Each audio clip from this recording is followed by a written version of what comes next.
कामस्वस्तम प्रावुर्येम छंदांशी प्रणानी यस्तम वेद समिद. अरे उरफाट झाडे हे कसं आहे, ऊर्ध्वमूळ्याचे मुळ्या वर येतात, शेंडे खाली येत, असं उरफाट आहे. हे जगाचं झाड जगवृक्ष ही उरफाट आहे. याचे मुळे आहेत वरीन, याचं शान बुडे खा शेंड्या फांद्या कुठं येतात, असं उरफाट आहे. आणि म्हणून बघा नाही तर सगळं उरफाट आहे. तुम्ही बी शरीरात आलेत उरफाटे. कसे आलेत? उरफाटेच. करायले इथं उरफाटच, बोलायले उरफाटे, वागणूक उरफाटी, समजूत. काय सोयीचं आहे तुमचं? हां, काय सोयीचं आहे? हाय एक बोलायले, करायले नाही ते करायले, हाय ते करीनच. करा रे बापानो म्हणून सांगायची पाळी आली महाराजाला, शांती ब्रह्म महाराजाला, नाथ महाराजाला सांगायची पाळी आली, करा रे बापा हो. जसं पोरग लयच बिघड म्हणजे बाप रागवत असतो, रे बापा तसं करू नको, ते ह्या पाया पडतो बापा. ते आता बाप कोण आहे? पोरग आहे का बाप आहे? पण बापच काय म्हणतो, बापात या पाया पडतो. पण असं वागू नको, मही इज्जत टांगू नको येशीला. कोणाला म्हणतोय? पोराला. तसे नाथ महाराज आपल्याला म्हणाले, बापा हो, बापा हो करा, झणीकरणीचे करू नका, हरीचं साधन करा, हरी ज्यांनी प्राप्त होतं ते करा. झणीकरणीचे ज्यांनी तुम्हाला यमाची यातना होईल ते करू नका. ऐशा साधना करा काय की ज्यांनी तुम्हाला यम नेणार नाही. तुम्हाला असणारे विष्णूचे दूत येतील न्याला, असं करा. यमाचे दूत परवडत नाहीत बरं. कोणाचे दूत? यमाचे दूत तुम्हाला घेऊन गेले, मग तिथं तुमचं आहेर, तिथं तुमचे यजमान, मी त्याचे पाहुणे झाले कोणाचे, मग तिथं पाहुणचार कोणाचा? हां, तिथं कशाचा पाहुणचार? मारिती, जोडीती, तोडीती, निष्ठुर आणि यमाचे किंकर. एक दोन साल का बहुसहाल. माणसाला वाटतं काय नाही, खरं ते हे नुसते गप्पा मारते. गेल्यावर कळल, केव्हा कळल. आणि कधी बी माणसाला केव्हा कळत असतं. इथं किती सांगितलं ते चोरायला, चोरी करू नको रे, लय बेकार हे, ज्याला जाणं. ते म्हणतं काय नाही, लय मजा आहे तिथं, फुकट खायला भेटत. इकडं मारितं गप्पा. मग गेल्यावर कळतं त्याला तिथं कसं असतं. कुठं गेल्यावर मग तिथं कळतं त्याला कसं असतं. तर म्हणतो बापा इकडं काम करा, उपाशी राहा, पण काही करू नये, जाऊ नये बापा कुठं, त्याला जाऊ नाही. काऊन की तिथं स्वातंत्र्य काहीच नाही ना, सगळं काय पारतंत्र्यातलं जीवन असतं. जेलात म्हणून तो जेलात पडलेला कैदी येतो, त्याच्या मनावर तिथं काहीच नाही. म्हणून तिथं खाला बी बरोबर नाही. चावण्याचं खाला असतं कधी. हां, नुसती भाजी आणते, ते करकर कापी ते गावतात सगट बरोबर, ते चटच असतं त्याच्यात, हरळी काही बी. काय कशाची भाजी, त्याच्यात हिंग टाकलेलं असं बका बक कचट त्याच्यात चट चालतं. आणि भाकरी हाताने तंबिलेल्या का नाही, पायाने तिंबीचे ते कैदी तिंबणारे बी गदळ. कशाने तिंबीचे ते? हाताने. इथं अशी चांगली पोळी भाजली, चांगलं तेल लाव, खमंग कर भाजी, तिथं खमंग. तिथं काही चलत नाही ज्याला. आता इथल्या ज्याला जर काही चलत नाही तर मग यमपुरी आहे तिथं. तिथं काय, तिथं काय चालणार आहे? म्हणून ध्यानात घ्या, नाही यमाशी करुणा, त्याला करुणा गिरुणा काही नाही. बाहेर काढता कुडी प्राणा, वढाळ सापडे धान्या, तुका म्हणे तै माज्ञा. वढा याने भैमुख पारला, रोज ती गाय येऊन खाऊ लागली. रोज याची ते काय खाची? भैमुख याने बिया मागायचं बी पेरलंय, बाज टाकून तिथं हे झोपलाय, आणि ती रोज येऊन चाभरी काय काय करू लागली. एक दिवशी झोपलाच नाही, मग काय येतीच कशी पहा. आणि एक दिवशी आली ना ती संध्याकाळी, आता वढाळ ती गाय आणि याच्या हातात सापडी. मग आता सोडून देईन ना तिला ते. अशी पचकिली लय हाणली काय उठताच येईना तिला. तसं तुम्ही वढाळ आणि सापडे हातात कोणाच्या यमाच्या. मग आता ते तुमची करुणा करील का? हां, याला सोन्यासारखा नर दे, याला मोक्ष मिळण्याचं साधन दिलं, जन्म मरण निवृत्तीचं साधन दिलं, आणि याने विषयातच काय केलं, खाऊ विषय भोगून गमिलं ते. आणि असा वढाळ यमाच्या हातात सापड्यावर तिथं काय नाही माहिती. करुणा गिरुणा काय नाही. तुम्ही किती रडे काय, काही केलं काय, बोंबले काय, त्याला काय नाही. दया नाही, माया नाही कोणाला. त्याला करुणा गिरुणा काय नाही. ती जी सजा भोगलेली आहे ती सजा भोगावत लागते तिथं. म्हणून उपादान कारण आणि निमित्त कारण त्याचं चिंतन चालू. म्हणून या ठिकाणी मातीचा घटो परिणामी आहे असे जे म्हटले आहे ते स्थूल दृष्टीने मंदबुद्धी पुरुषाच्या लक्षात यावे म्हणून सांगितले आहे. मंदबुद्धीला दृष्टांत द्यावा लागतो. बघा, मंदबुद्धी जे आहेत श्रवण करणारे माणसं त्याला दृष्टांत द्यावा लागतो. हे जे अनेक दृष्टांत देतात ते खालचा तळातला माणूस येतो. श्रवणच करणारा आहे पण खालच्या थराचा आहे, त्याला दृष्टांत द्यावा लागतो.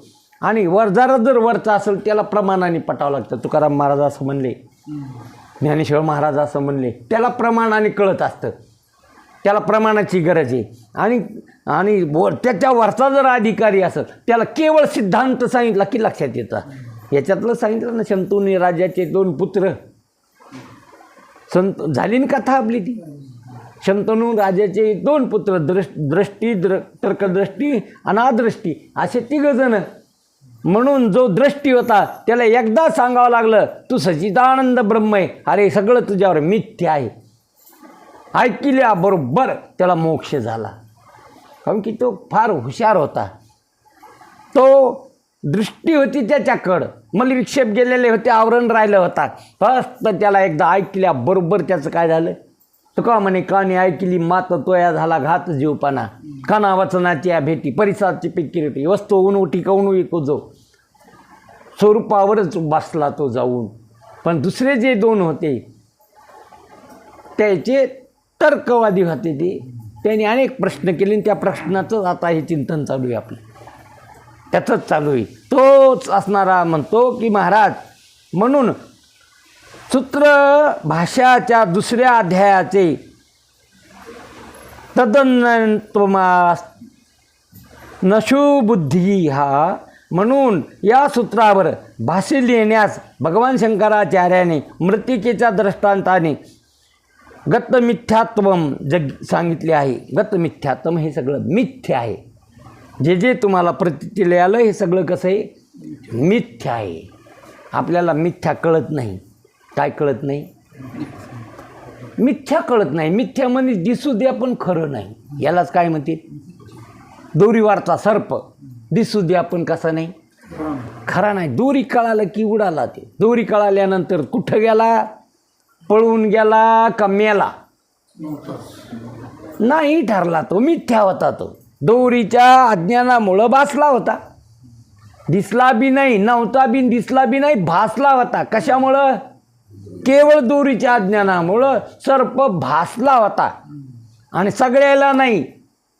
कालचाच विषय झाला, भ्रम सगळ्याला नाही, अध्यास सगळ्याला सारखा नाही. ज्याची त्याला आहे अध्यास, ज्याची त्याला आहे, ज्याची त्याला सर्प. ज्याला दोरी कळाली नाही त्याला सर्प, ज्याला दोरी कळाली त्याला काय नाही, सर्पच नाही. ज्याला दोरीचं ज्ञान झालं त्याला सर्प नाही. तसं ज्याला ब्रह्म कळालं त्याला जग नाही. ज्यांनी ब्रह्म जाणलं, ब्रह्म जाणे तो ब्राह्मण. म्हणून ज्यांनी ब्रह्म जाणलं तो ब्रह्म होत असतो. ध्यानात घ्या, देव पाहायला गेला तो देहून वेगळा राहिला नाही. देव पाहावयासे गेलो, देवच होऊन ठेवलो. देवाला पाहायला गेल्यावर तुम्ही वापस आले येऊ शकत नाही. देव पाहणारा काय होत असतो, देव होत असतो. ध्यानात घ्या काही गोष्टी. ब्रह्म पाहणारा ब्रह्म होत असतो. हे सगळं ब्रह्म कळत दिसत असतं त्याला. जे जे आहे विष्णुमय जग वैष्णवाचा धर्म, भेदाभेद ब्रह्म अमंगळ भेद राहिला नाही. म्हणून महाराज म्हणतात, म्हणून मृत्तिकेच्या दृष्टांताने जगत मिथ्यत्व सांगितले आहे. म्हणूनच सांगितलं जग मृत्तिकेच्या घटाप्रमाणे हे जगत मिथ्यत्व सांगितलं आहे.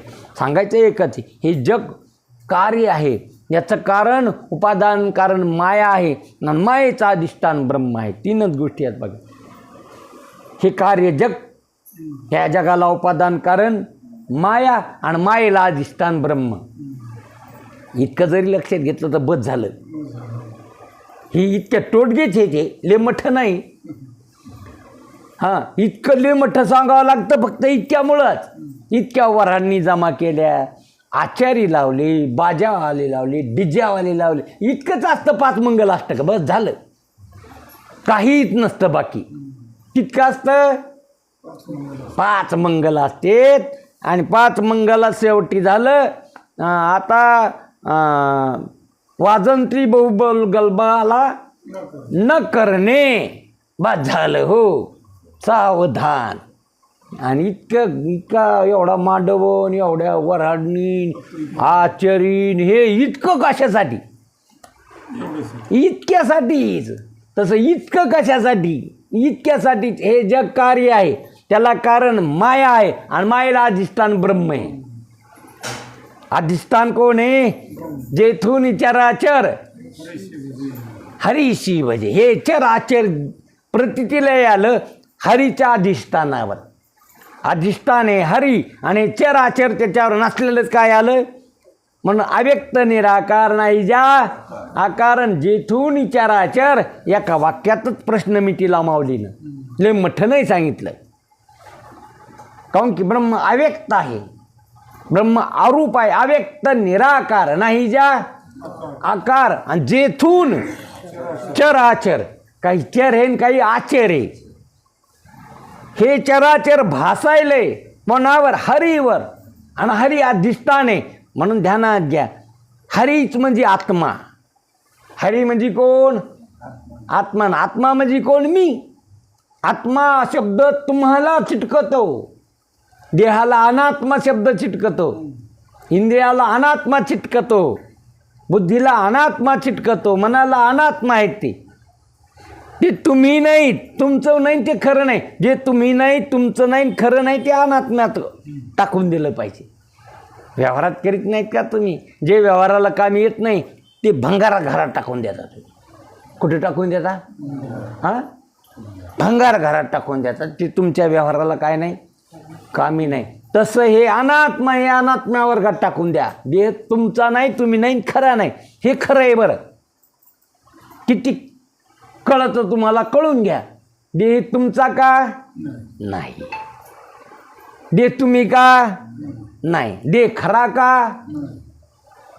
जे बदलत असतं, जे आधी नसतं, अंती नसतं, जे मधात प्रतितीला येत असतं ते खरं नसतं. म्हणून देह काय नाही? खरा नाही. बदलणारी वस्तू आहे ती. जे बदलत असतं ते खरं नसतं. ज्याच्यात सतत बदले ते खरं नसतं. म्हणून देह खरा नाही, काऊन की तो खोटा आहे. त्याच्यात बदल आहे. कसा कसा बदल झाला ते तुम्हाला बी कळत. कसं बालपण गेलं, कसं तारुण्य गेलं, कसं वृद्धाक्य आलं. पाहता पाहता 80 झाले कोणाचे, 85 झाले कोणाचे, 60 झाले. काय आयुष्य? का देहाचं का तुमचं? कोणाचा आयुष्य? हां, देहाचा विषय तुमचं नाही. काळाच्या ओघात पडलेला आहे तो. म्हणून अनात्मा आहे तो. इंद्रिय अनात्मा आहेत, प्राण अनात्मा आहेत. जे बदलतं, प्राण बी बदलले, पहिल्यासारखी शक्ती नाही राहिली. हां, चालता येईन बरोबर. आता काठी वाचून काठी आली हातात. कशामुळं झाली? प्राण काय शक्ती. नाकडोळे गळती, सांडूनी आपळती, रांडा पोरीस. प्राण क्षीण झाले, धू पळत होता, आता चालता येईन. मन बोचट झालं, बुद्धी खराब झाली. म्हणून जे बदलते तुम्ही नाही, तुम्ही न बदलणारे. तुमचा स्वभाव काय आहे? आणि शरीराचा स्वभाव, इंद्रियाचा स्वभाव, प्राणाचा स्वभाव, मनाचा स्वभाव, बुद्धीचा स्वभाव. हां, तुम्हाला युक्ती सांगतो म्हणजे लक्षात येईल. तुम्ही ज्या बापाच्या मांडीवर देह होता, हां, कोणाच्या मांडीवर? बापाच्या मांडीवर काय होता? देह बसलेला होता, मांडी घालून होता आणि त्याच्यावर ते लेकरू बसलेलं होतं. तेच पुढं आजोबा झालं. कोण झालं? आणि ते नातवाला आपल्या मांडीवर घ्यालं. मी मांडीवर बसलो होतो बापाच्या, ते देहाला कळालं का त्याला कळालं? हां, आता तो देह राहिला का? आणि आता मी आजोबा झालो, नातूला माझ्या मांडीवर खेळायलो. कोण? देह का जीव? तोच जीव आता आहे ना. आता जी आठवण, लहानपणाची आठवणी कोणाला आहेत त्या? आता जीवाकडे येतात. लहानपणी त्या शरीराला नाहीत आठवणी. लहानपणाचे जे खेळ केले ते आत्ता आठवणी येतात. काय काय खेळलेत त्या शरीराला नाही, काय वासना होत्या त्या बी तुमच्याकडे आहेत त्या सगळ्या. ते सगळा हिशेब कोणाकडे? तुम्ही तिथं बी होते, त्या बालपणात बी तुम्ही होते. म्हणून त्या वासना तुम्ही आता सांगता की मी त्याला लय ठोकलं होतं, तिला लय लुचलं होतं. केव्हा सांगता? त्या वासना आता सांगता, कारण की तुम्ही तेव्हा तिथं होते आणि आता बी आहात. म्हणजे तुम्ही नित्य आहात, शरीर अनित्य आहे. तुम्ही सत्य आहात, शरीर असत आहे. आणि तुम्हाला कळतं, शरीराला कळत नाही. आणि तुम्ही असणारे सच्चिदानंद, आणि तुम्ही तुम्हाला आवडतात म्हणून परमप्रेमास्पद आहात. म्हणून ध्यानात घ्या. हे एवढं सांगायचं, हे दृष्टांत सांगायचं. म्हणून मातीवर घटाची कल्पना आहे. मातीवरच घटाची काय केली? उघडी उघडी मातीची ती, पण घटाची काय केलेली? कल्पनेचा घट का मातीचा घट? हां, कळायलं का तुम्हाला? आता हे मातीचा घट का कल्पनेचा घट? अरे मातीचे ती आधी मातीचे घट पुढं मानला तरी काय, आणि फुटल्यावर बी काय? हां, त्या घटाच्या आधीमध्ये आणि ती काय? मातीच आहे. पण तुम्ही त्याला लक्ष्मी म्हणता. काय म्हणता? आता लक्ष्मी आहेत का मातीची ती? मातीची ती. उभ्या केल्या तेव्हा बी मातीच, परातीत ठेवल्या तरी मातीच, आणि आता गुंडाळून ठेवल्या तरी, आता कशा ठेवल्यात? त्या डब्यात ठेवल्यात, गुंडाळून ठेवल्यात, तरी ती काय? माती. आणि तुम्ही काय म्हणता? लक्ष्म्या. काय आहेत त्या? बेजा. त्या बिचाऱ्या पडून, त्याला काही नाही. ही जित्ती लक्ष्मी बेजार कोणासाठी? आणि दरवर्षी बी कुठं चालली? पाटलाच्या वाड्यात. कुठं चालली? पाटलाच्या वाड्यात. कोण चालली? लक्ष्मी चालली. आणि ती कुठं चालली? आणि बघा, हेच माणसं पुन्हा जरशी फुटली गिटली की वावरात नेऊन पुरीची लाकडावर. लक्ष्मी कुठे गेली आता? आमच्या तर नेले बाबा वावरात, धुऱ्यावर लाकडं खोसलं, त्याच्यावर मुंडके बसले. कुठं नेल्या त्या लक्ष्म्या? अरे ज्याची सेवा केली, द्यायला निवत खाऊ घातला, आणि आता उभं कुठं गेल्या? अशी तुमचे विचित्र देव. हां, अशी कुठं देव असते का? एक त्याची पूजा करायची, आरत्या करायच्या, हे करायचं, निवद वागचा त्याला, आणि त्याचं जसं काय झालं लगेच वावरात नेऊन धुऱ्यावर करून नेऊन बसिले द्यायला. हे असे कोणते देव आहेत तुमचे? विचित्र. ही अंधश्रद्धा आहे. म्हणून ध्यानात घ्या. मातीवर घटाची कल्पना आहे, तसंच अरे इथं पंचमहाभूतावर देहाची कल्पना केली.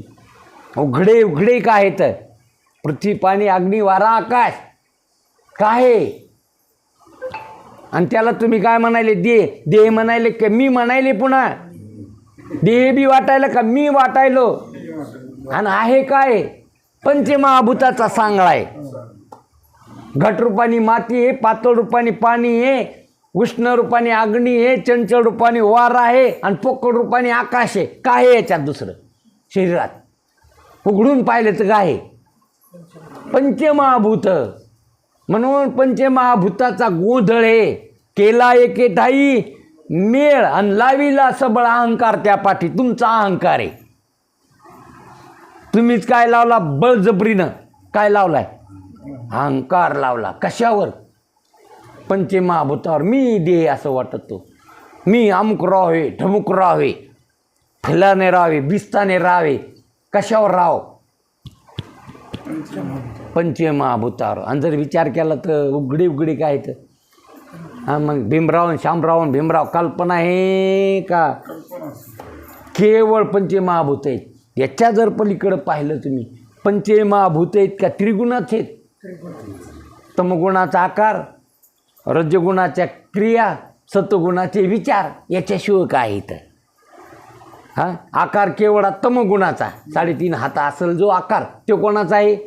तमगुणाचा आहे. याच्यातल्या क्रिया रजगुणाच्या, याच्यातले विचार सत्वगुणाचे. आणि तुम्ही येत निर्गुण. तुम्ही कसे येतं? निर्गुण निराकार. माहेर माझं गाव, शकून सांगावे आले, यमाई माझे नाव. असे भारुडात बी वर्णन केलेलं आहे तुमचं. अहो तुमचं सगळीकडे वर्णन आहे, पण तुम्ही कुठं ध्यानात घेता? सगळे शास्त्र तुम्हाला सांगायले, 4 वेददान, 86 कारण, 18 पुराण तुम्हाला गाती. तुम्ही म्हणता हरीला गाती.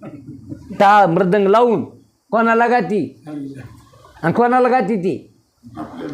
तुम्हाला गाते. तुमचे भाट हे ते कोण? शास्त्र भाट आहेत तुम्ही. असे तुमचं लेखन आहे तिथं कागदावर. भाट आहेत ते तुमचं वर्णन करायले. तू हरी आहे. 4 वेद, 6 शास्त्र, 18 पुराणात तुझं वर्णन आहे. जसं तुमच्या घरी भाट आला म्हणजे तुमची कुंडलीने दाखीत असतो देव. तुमचं मूळ तिथं आहे. तुम्ही कुठं? त्या गावाला. त्या गावातून त्या गावाला आले, त्या गावातून इथं आले. असं कोण सांगतं? मग खरं वाटतं का खोटं वाटतं? हां तांब्यात देता तुम्ही त्याला पितळाची, परात देता पितळाची. 2-2 हजार 2100 रुपये देता कोणाला? भाटाला. पाया पडता त्याच्या, पूजा करता त्याची भाटाची. आणि काय सांगितलं तुमचं त्यांनी? कूळ सांगितलं तुमचं. ते कूळ आहे. त्या गावातून मोबाईल तुम्ही, तिथून त्या गावाला गेले, त्या गावातून बोंबलत ह्या गावात आली. हे तुमचे पूर्वज पहिली. असं कोणी सांगितलं? आणि कागदच असतो त्याच्याकडं मोठा लटसाट उकलून दाखवायचे. तसं हे 4 वेद, 6 शास्त्र, 18 पुराण तुमचं सांगायले. तुम्ही कुठून आलेले? कुठून आलेले तुम्ही? तुमचं मूळ स्वरूप काय आहे? तुमचा बाप कोण? तुमची माय कोण? तुमची जात कोण? हे कोण सांगतं तुमचं? शास्त्र सांगतंय. शास्त्र तुमचं वर्णन केलेलं ते भाट आहे तुमचे. शास्त्र भाट. तुमचं कुळ कोण आहे? तुमचं कुळ हे ब्रह्म. तुमचं कुळ हे आत्मा. तुमचं कुळ हे ब्रह्म आत्मा. तुमचं कुळ हे देव. म्हणून देव तुमचा बाप, पण देव तुमची माय. कोण आहे तुमचा बाप? जीवाचा माय बाप कोण? हां बाप जगन्नाथ. जगन्नाथ नाही बरं, माय जगन्नाथ. हां मग तुम्ही जीव येतो. जीवाचे माय बाप कोण? खरे कुळ कोणचं आहे तुमचं? तुमची उत्पत्ती कुठून झालेली आहे? तुम्ही आलेत कुठून? केवळ देवापासून. कुठून आले? हां मग तुम्ही कोणाचं समजावं तुम्हाला? तुम्ही हां देव माझा, देव माझा मी. मग कोणाचं समजावं तुम्ही? ह्या लोकांचं? देवाचं समजावं. ही खरी बोलणं आहे तुमचं. ही सत्यवाच आहे. विठ्ठल माझा, माझा, माझा. आणि मी विठ्ठलाचा. म्हणून मातीवर घटाची कल्पना आहे तशी ब्रह्म्यावरच जगताची कल्पना आहे. अरे जशी मात्यावर घटाची कल्पना आहे तशी ब्रह्म्यावरच जगताची काय आहे? बघा थोडं चिंत हे लिमिट नाही. इंद्रियाने पाहणं वेगळं, कल्पनेचं पाहणं वेगळं, विचारानं पाहणं वेगळं, आणि निश्चयाचं पाहणं वेगळं, अनुभवाचं पाहणं वेगळं. हे 4 प्रकार आहेत. इंद्रियाने पाहणं वेगळं, कल्पनेनं पाहणं. आता तुम्ही आता हे रुमाल आहे, हे काय? हे इंद्रियाने पाहिलं का कल्पनेनं पाहिलं? हां नाही कळायलं का तुम्हाला मी काय म्हणायलो? हे रुमाल आहे, हे तुम्ही कल्पनेनं पाहिले की इंद्रियाने पाहिले? हां नाही, जरा बुद्धीला लावा ना, जरा कसोटी होय, लावा ना जरा, कसं लावा ना. कशाने पाहिले? कल्पना हे रुमाल का आहे? कल्पना. वास्तव सूत हे, सुताकडं पाहणं हे प्रमाज्ञान आहे. प्रमाणाने पाहणं हे प्रमाज्ञान. कशाला पाहणं? हां, याला प्रमा म्हणाव. इंद्रियाने जे पाहिलं हे प्रमाज्ञान आहे, आणि कल्पनेनं पाहिलं हे रुमाल आहे. नाही, आता हे तर कळालं ना तुम्हाला, का नाही कळालं? हे कल्पनेनं पाहणं काय आहे? कल्पनेनं पाहणं हे रुमाल आहे, कल्पनेचा आहे रुमाल. आणि प्रमाणाने पाहिलं तर सूत. आम्ही म्हणतो ती सूत आहे. त्या नजरेत काय आहे? सूती. सोनार प्रमाणाने पाहत असतो, सोनं आहे. कशाने पाहतो तो? त्याच्याकडं प्रमाण आहे, हे सोनं आहे. आणि तुम्ही पाहतात अलंकार आहे. तुम्ही मुद्दी मोडी. काय मोडी? ते म्हणतो नाही, सोनंच हे, ते सोनंच. मी सोन्याचे दाम घेतले आणि सोन्याचंच दिलं तुम्हाला. देताना बी माझ्या दुकानातून नेली ती काय? मुद्दी. आणि आता मोडायला बी काय मोडी? मुद्दीच. ते म्हणतो मुद्दी नाही मोडी, मी सोनंच घेतलंय आणि सोनंच दिलं. तर देताना त्यांनी सोनं म्हणूनच दिलं आणि घेताना सोनं म्हणूनच घेतलं. पण तू मात्र मग त्यांनी ते डागी म्हणून दिलं तुम्हाला. डागी म्हणून मोडलं ते त्यांनी, ते वजन कठीलं आणि म्हणून तर सोनार धड मोड धड. आणि ती म्हणते बाबा बाबा बाबा, मी आता एवढ्याला नेलं होतं हे, आणि इतके पैसे कमी, 10,000 आणि 15,000 कमी कसं काय दिले मला? ती म्हणजे तसंच असतं ते. काहून ती तो वापरली 12 महिने, ती झिजली म्हणून ती 1 ग्रॅम काय भरली कमी. मी 5 ग्रॅमची दिली होती, 4च ग्रॅम भरली. मग मला एक तर डागी झालं ना, ते 1 ग्राम मला काढून घ्यावं लागले. असंच हे का कसं आहे बरं? तुम्ही काय पाहिलं?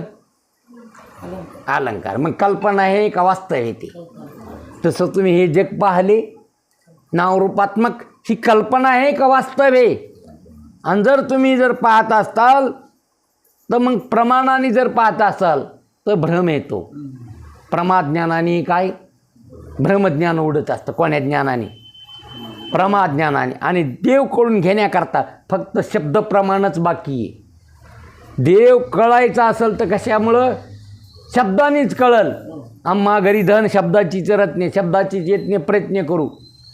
म्हणून शब्द, आपण काय ऐकायलो? शब्द ऐकायलो, शब्दाने आपल्याला कळायलं आहे. काय काय हे ते कशाने कळालं?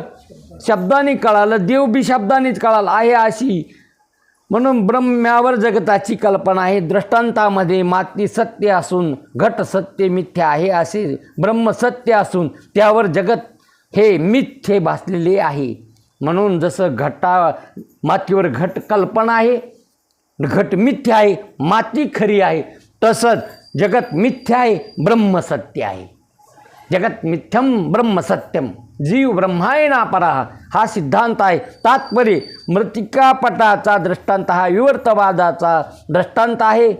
परिणाम मंदबुद्धी पुरुषाच्या लक्षात येण्याकरता अविद्येचा परिणाम सर्प असा आहे समजून सांगण्याकरता मातीचा घट हा जसा परिणाम आहे तसा अविद्येचा परिणाम सर्प आहे असे सांगितले आहे. असे पाहिले तर दुधाचे दही हा परिणामवादाचा दृष्टांत आहे. असे जर पाहिलं आपण, दुधाचंच काय झालं?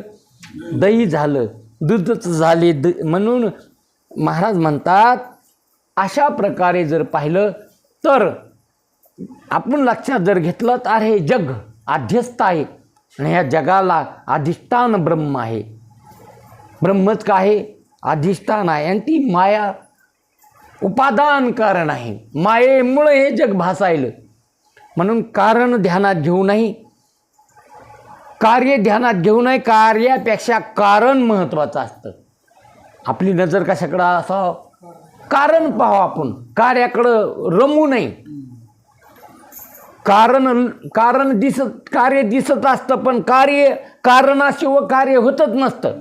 म्हणून आपली नजर कुणीकडे असावं? कारणाकडे असावं. कार्यात रमू नये. चांगदेव नाही रमले कार्यात, पण कारणात दळले होते ते. माऊलीनं त्याचं कारण सांगितलं. तू लपला म्हणून जग भासायलं तुला, आणि तुला जर प्रगट झाला तर जग तुला भासणार नाही. चांगदेवाला हे ज्ञान सांगावं लागलं. म्हणून आपण तर कार्यात लपलो, कार्यातच रमलोत. कशात? ह्या जगातच रमलो. तर हे कार्य, ह्या कार्य जगाचं कारण माया आहे. म्हणून कोणतंही कार्य पाहून कारण ध्यानात घेतलं पाहिजे. कार्य दिसलं की काय ध्यानात घ्यावं? एक दृष्टांत सांगतो तुम्हाला, सेवा समाप्त करू. 2 प्राणी असतील, वाघ असतो आणि कुत्रा असतं. दोन्ही प्राणीच आहेत. कुत्र बी कोण आहे? प्राणीच आहे. वाघ बी. कुत्र्याला जर दगड मारला तर, कुत्र्याला दगड मारला तर काय करतं ते? दगडा मागं पळतं. नुसतं पळतच नाही तर दगड तोंडात घेतं आणि त्याला डसतं. कोण? मग आता कोणाचं काय गेलं त्याच्यात? त्याच्यात दात पडे. कोणाचे? कुत्र्याचे. दगडा मागं पळतं, तोंडात धरतं आणि त्याला डसतं. कोणाला? वर्ग आहे कुत्र्याचा. याला कुत्रे म्हणाव. कोणाला म्हणाव? कुत्रे. हे अशा वर्गातले जे आहेत. वाघ तसा नाही. तुम्ही जर वाघाला दगड मारला तर तो दगडाकडं पळत नाही. दगड कुणी आला तिकडं झेप घेतो तो आणि त्याचं नळडं फोडितो. कोणाचं? हे दगडाचं डसत, आणि ते दगड ज्यांनी मारला मागं नाही जात, उडी टाकून त्याचं नळडं फोडितं. त्याला काय म्हणावं? वाघ. म्हणून असा वाघाचे जात जास्त संत. म्हणून हे कार्य कुठून आलं? कारण पाहा आधी. कारण कोण आहे? माया. आणि मायेचं अधिष्ठान कोण आहे? ब्रह्म आहे. आणि ब्रह्म कोण आहे? हरी आहे. हरी कोण आहे? आत्मा आहे. आत्मा कोण आहे? मी आहे. इथं येऊन बसायचं तुम्हाला. कुठून कुठं यायचं, कुठून कुठं छलांग मारायची, कुठून कुठं उडी मारायची. म्हणून ब्रह्म आहे सगळं. सर्व खलविंद्यम ब्रह्म. सगळं ब्रह्मच आहे, परमात्माच आहे, जगभास आहे. आणि ते ब्रह्मच हरी आहे. हरीच ब्रह्म आहे. ब्रह्मच कोण आहे?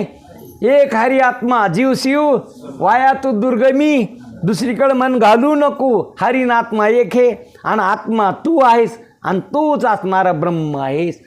हेच सिद्धांत सांगायचा विचार सागराला. उद्याचा विषय उद्या पाहू. पुंडलिकावर